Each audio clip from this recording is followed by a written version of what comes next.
Tentang prinsip dan penentuan kelulusan CPNS tahun 2019 dan siapakah yang mengisi formasi yang kosong yang tidak ada pelamarnya atau yang tidak ada yang lulus passing grade.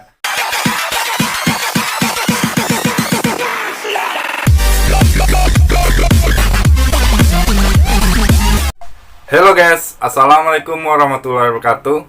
Salam abdi negara. Kembali lagi bersama aku Landi Latukan Sina. Di sini aku ucapkan untuk teman-teman semuanya, selamat untuk teman-teman lanjut ke seleksi kompetensi bidang dan semoga lulus CPNS tahun ini. Untuk kalian yang belum lulus dan belum lanjut ke seleksi kompetensi bidang, tetap berusaha dan terus mencapai impian kalian. Di sini akan kujelaskan tentang prinsip dan penentuan kelulusan CPNS tahun 2019 dan siapakah yang mengisi formasi yang kosong yang tidak ada pelamarnya atau yang tidak ada yang lulus passing grade. Sebelum lanjut ke videonya, bantu aku untuk subscribe channel ini, like, komen, dan share ke teman-teman semuanya agar aku lebih semangat lagi bikin video selanjutnya. Oke, kita lihat saja bagaimana prinsip nilai kelulusan CPNS tahun 2019 ini. Prinsip dan penentuan kelulusan CPNS tahun 2019 ini berdasarkan Permenpan RB nomor 23 tahun 2019, yaitu A.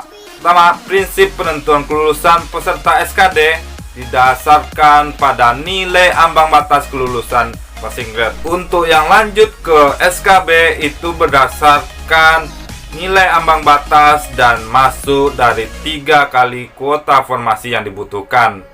Apabila peserta seleksi memperoleh nilai kelulusan yang sama atau nilai akhir kelulusan yang sama setelah integritas nilai SKD dan SKB, maka penentuan kelulusan akhir berdasarkan pada 1. Penentuan nilai kelulusan berdasarkan total hasil nilai SKD yang lebih tinggi. Jadi kalau semisalnya nilai kelulusan akhir kalian sama dengan teman kalian, siapakah yang akan lulus untuk CPNS tahun 2019 ini adalah yang nilai SKD-nya yang lebih tinggi. Yang kedua, kalau masih sama total nilai SKD-nya, jadi penentuan kelulusan berdasarkan nilai TKP. TKP mana yang paling tinggi? Kalau masih sama juga nilai TKP berdasarkan nilai TIU. Nilai TIU yang mana yang lebih tinggi? Kalau masih sama juga berdasarkan nilai TWK. Seperti itu penentuan kelulusan akhir CPNS tahun 2019 ini. Kalau masih sama juga total nilai SKD, TKP, TIU, dan TWK, ini prinsip kelulusan berdasarkan nilai ijazah atau IPK atau transkrip nilai untuk SMA.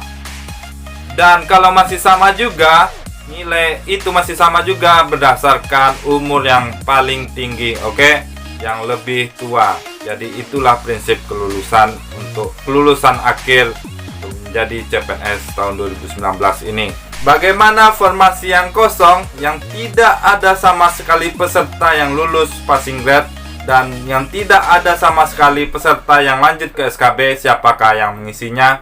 Dalam hal kebutuhan formasi umum yang belum terpenuhi dapat diisi oleh peserta yang mendaftar di formasi khusus pada jabatan yang sama dan koalisi pendidikan yang sama dan lokasi penempatan yang sama, serta memiliki nilai ambang batas sesuai dengan formasi umum dan memiliki peringkat nilai SKD yang terbaik.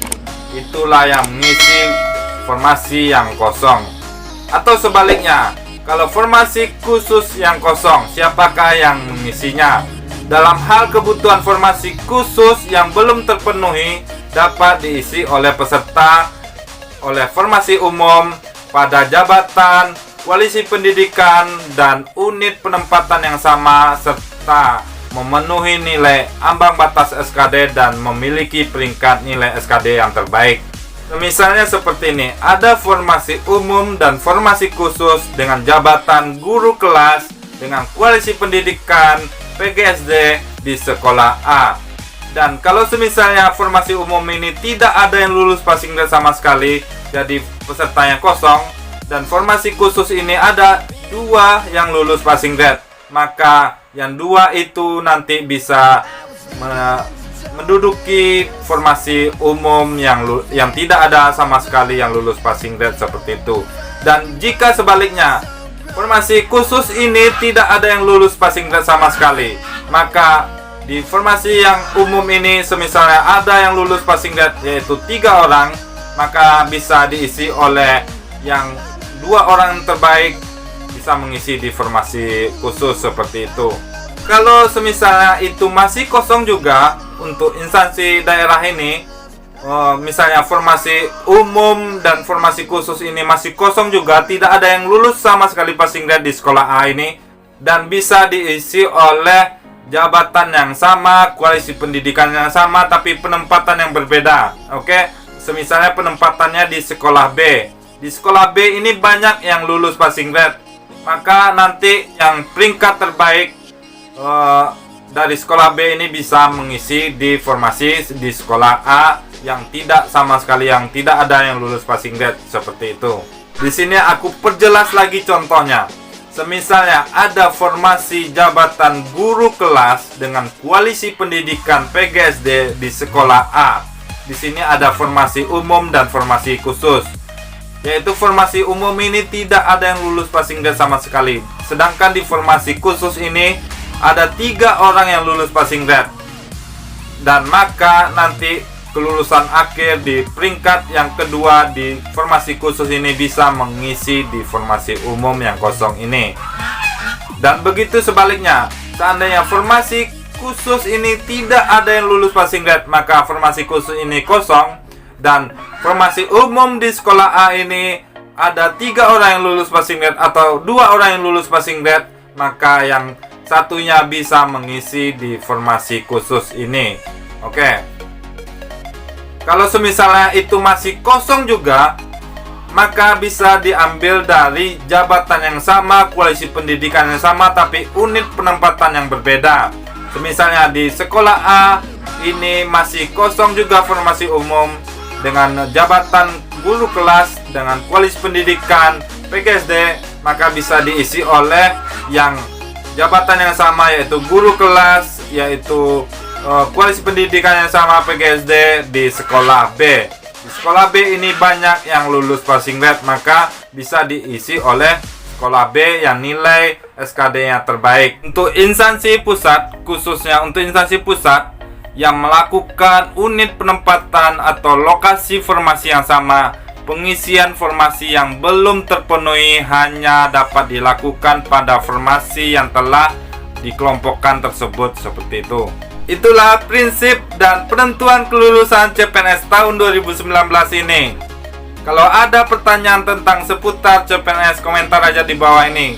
Kalau ada kritikan dan saran, komentar aja di bawah ini. Semoga video ini bermanfaat untuk kalian. Dan kalau kalian suka video ini, like, komen, dan share ke teman-teman semuanya agar mendapatkan informasi yang sama. Dan akan kudoakan kalian lulus CPNS tahun ini. Buktikanlah kalian bisa jadi pegawai negeri sipil. Aku, Randi Latukonsina. Sampai jumpa.